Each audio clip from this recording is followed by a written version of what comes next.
시청자 여러분, 안녕하셨습니까?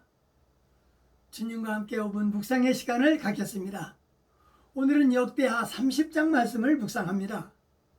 본문은 히스기야의 주도대로 대대적인 유월절 행사가 거행되었습니다. 히스기야는 유월절을 예루살렘에서 지키고 싶었고, 왕이 되면서 첫 번째로 성전을 성결케 하여 속죄제물을 드리는 데 있어 이제는 애굽에서 해방시켜 주신 하나님께 감사드리고 싶었기 때문에 브레세바에서부터 단까지 오랫동안 지키지 못했던 유월절을 지키고자 하는 편지를 발송했습니다.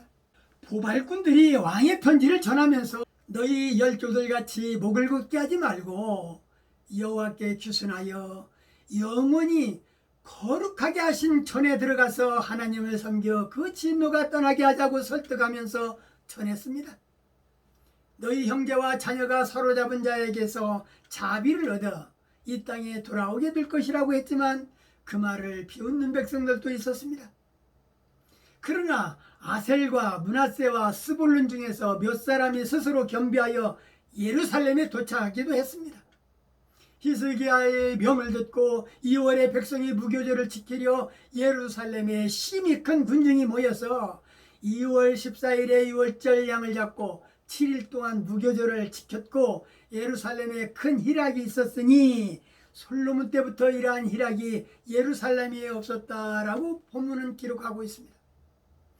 제사장과 레위 사람이 일어나 백성을 축복하고 기도했을 때 하늘에 상달되었습니다. 이 행사는 남북 왕국 분열 이후 북왕국 백성들이 200여 년 동안 유월절에 참석지 못했는데 이때에 비로소 남북 왕국 전체가 예루살렘에서 유월절을 지키게 되었고, 과거를 회상하며 하나님을 잊어버린 세월을 회개하며 온 백성이 한 마음으로 다시 한번 여호와를 찾았을 때 큰 기쁨을 주셨고 기도가 하늘에 상달된 것입니다. 유월절 의식에 초청하는 것은 단순히 축제 행사에 참여하라는 것이라기보다는 더 깊은 의미가 있었습니다. 우상 숭배를 버리고 하나님께 돌아오라는 회개 촉구와 그로 말미암아 언약의 갱신, 그리고 그 과정을 통한 하나님 왕국의 회복과 통일을 성취하고자 하는 뜻을 함축하고 있었던 것입니다. 따라서 유월절 의식의 초청은 곧 구원의 초청이며 참여는 하나님이 베푸신 구원에 대한 신앙 회복인 것입니다. 본문에서 보발꾼이 등장하는데 왕의 편지를 전달하는 사람들을 말합니다.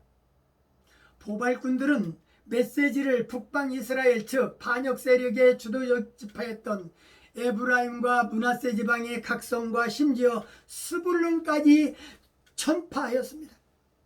이에 아셀과 므낫세와 스불룬의 소수가 예루살렘으로 돌아와서 유월절 행사에 그렇게 참여했던 것입니다. 그러나 나머지 사람들은 여전히 하나님을 배반하고 오히려 그들을 조롱하고 멸시함으로써 하나님 왕국에 참여할 수 있는 마지막 가능성 회개의 기회마저 거절하고 말았습니다. 이로써 배교 세력은 자동적으로 하나님 왕국에서 축출된 결과가 되었습니다. 유월절은 오순절과 초막절과 함께 유대인의 3대 절기 중 하나로서 이스라엘 백성들이 하나님의 은혜로 애굽에서 구출된 날을 기념하기 위하여 제정된 절기입니다.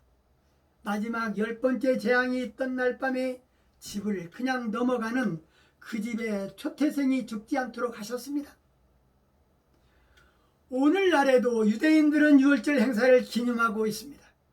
그러나 기독인들은 유월절보다는 주님의 만찬, 곧 성찬식을 기념합니다. 그 이유는 유월절 어린 양은 인류를 죄와 죽음에서 구원해내신 그리스도를 상징하기 때문입니다.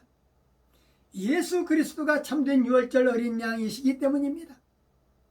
우리의 기도가 하늘에 상달되려면 무엇이 필요할까? 오늘 말씀을 묵상하면서 생각해 볼 때에 상달되는 기도는 전심으로 간구할 때에, 겸손과 낮은 자세로 간구할 때에 하나님만이 해결사임을 굳게 믿을 때 우리의 기도가 상달된다는 것을 잊지 않도록 해야 할 것입니다. 기도는 상달되어야 합니다. 중심을 보시는 하나님은 우리가 무엇을 요구하며 어떤 태도로 기도하고 있는 것을 알고 계신다는 사실을 전하 시청자 여러분들은 잊지 않도록 해야 할 것입니다. 오늘 말씀 여기까지입니다. 시청해 주셔서 대단히 감사합니다. 내일 다시 뵙겠습니다. 안녕히 계십시오.